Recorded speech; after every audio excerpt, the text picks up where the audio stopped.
di jox parole bi tout de suite madame le premier ministre mu aborder question wu déclaration boo xam ni président Macky Sall def na ko tout dernièrement. jërëjëf balaa ma cee egg Macky Sall yow la ñuy waxal jigéenu Sénégal yow la ñuy waxal nga bàyyi nga suñu doom yi ñu bàyyi leen di leen rey nanu arrêté di rey suñu doom yi jigéenu Sénégal yi loolu lañ lay wax na sa soxna ëmbee juróom-ñeenti weer ñetti doomam noonu la yaayu ñii nga xam ne dañ leen a boom barki démb noonu lañ leen ëmbee juróom-ñeenti weer noonu lañ leen bëggee woon ci seen xol jigéenu Sénégal yi nee nañ arrêtez de tuer nos enfants, qu'on arrête de tuer nos enfants qui exercent leur droit constitutionnel doon manifester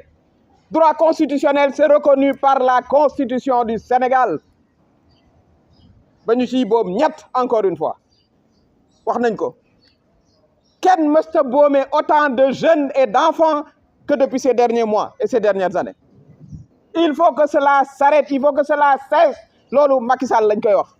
na nga buggee sa ñetti doom yooyu nga jur ñooñu la xale yii noonu la seeni way jur noonu lañ leen bëggee woon tey ñu boom leen ñi fi nekk di wax société civile ñoom ñëpp la lutte contre l'impunité fii la commencé ça va se commencer là ça doit s'arrêter démb ñu dégg ci interview bu mu jot a def ne voilà eh bien alors dégg nga maam su ngeen ñëwul dialoguer am na ñoo xam ne ñu ngi fi dinañ ñëw jël le pouvoir loolu mooy appel à coup d'état booy xool loolu la ñëpp comprendre mais loolu c'est assez inqualifiable yow bañ lay jox nguur gi ci démocratie la ñu jaar jox la ko bu ñu la jaarale woon fii ngay jaarale nit ñi kon doo mës a dégg président tey nga jaaxle naan voilà da ngeen di ñëw dialoguer wala am na ñeneen ñoo xam ne ils viendront les politiciens on doit faire attention c'est toi vous qui devez faire attention monsieur le président de la République c'est vous qui devez faire attention le 2 avril ci la sa ay di jeex terminé lii fi xew yëpp yaa ko indi yow yaa arrêté le processus démocratique à quelques heures de la campagne électorale heure bii bu ñu fekkoon campagne électorale kon ñetti xale yii génn manifester ba ñuy dee du ñu dee cette décision moo indi lii nga xam ne moom la ñëpp di jooy fii Sénégal c'est un pays démocratique démocratie la ñu xam mënoo fee génne démocratie c'est pas possible mënoo génne démocratie fii la nga xam ne moom la ñu lay laaj te mu leer mooy nga organiser élection yi le 2 avril nga jël say bagages nga dem amut leneen loo xam ne lii moo fi war a mën a am votre mandat monsieur le président de la République vous le savez très bien il se termine le 2 avril cette incitation subliminale si vous venez pas, si on ne dialogue pas, d'autres forces. Quelle autre force? Il n'y a pas d'autre force dans le jeu démocratique que les acteurs démocratiques qui sont régis par le code électoral, qui sont régis par la constitution, qui sont régis par la loi. C'est ce qu'on vous demande de respecter et rien d'autre. Vous devez organiser sans délai le 25 février l'élection présidentielle que vous avez arrêtée à quelques heures de la campagne électorale. Je considère pour moi, pour quelqu'un qui a été élu grâce à la démocratie sénégalaise, on vous aurait appliqué ce même régime, vous n'auriez jamais été président de la République. Cette démocratie sénégalaise, qu'aujourd'hui, vous estimiez que voilà, si on ne dialogue pas, des forces vont venir et puis nous rétablir. Un appel du pied à des forces qui n'ont rien à voir dans la démocratie, absolument rien à voir, et qui ne vous suivront pas. Parce que le Sénégal, la démocratie est ancrée dans nos valeurs. Tout ce que nous vous demandons aujourd'hui, c'est sans délai,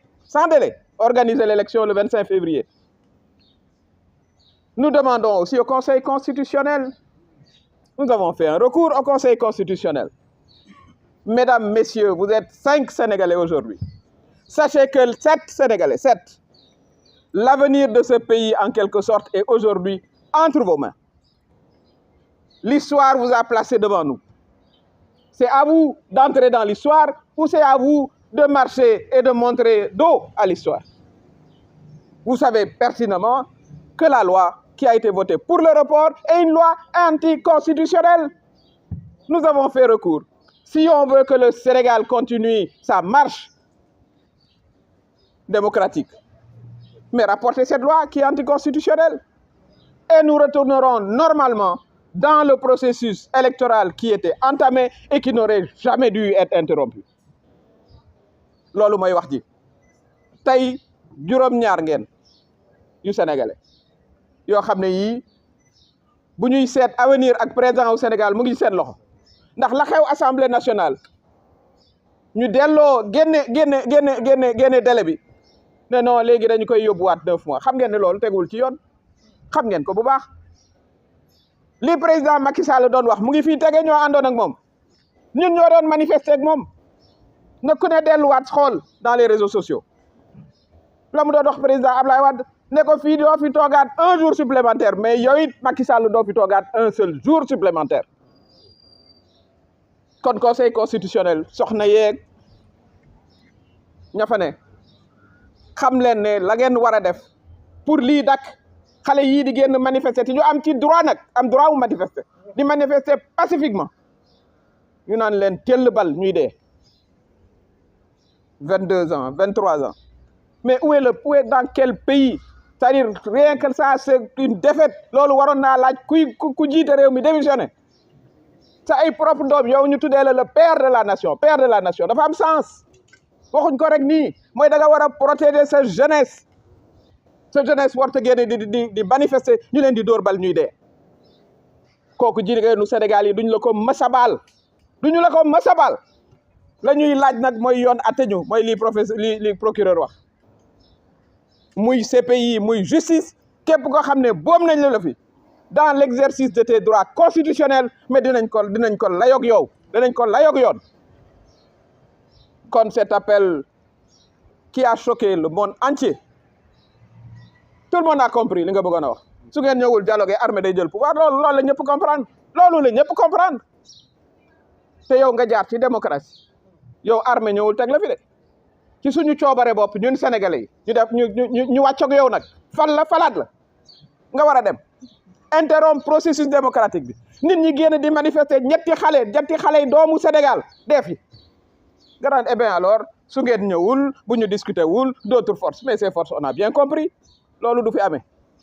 c'est un appel aussi que nous faisons à nos hommes de tenue qui ont toujours été des démocrates kenn du la topp ci lii kenn du la ci topp le 2 avril nga pare sa ay jeex na nga dal di dem ñu organiser ay élections kon sénégalais yi aussi loolu la noonu la ñu taxawuñu neneen fii du ay casseurs nekk ci biti wala ay jeunes lañu ay femmes ay mag yu taxaw gis nañu ay mag 70 80 ans yore seen drapeau Sénégal personnes handicapées bien sûr brutalisées c'est-à-dire da ngay dem ba yow gàcce ngay am comme sénégalais gàcce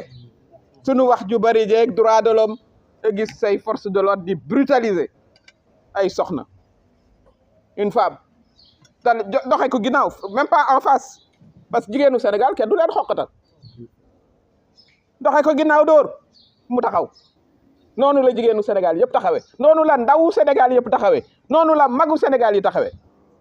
kon loolu mooy li nga xam ne moom lañ ci bëggoon a wax ak xol bu naqari waaye ak détermination wax naa ko détermination sans faille bu fekkee ne nag 18 millions de sénégalais yi mën nga ñëw dugal kasu ñun ñëpp bismillah.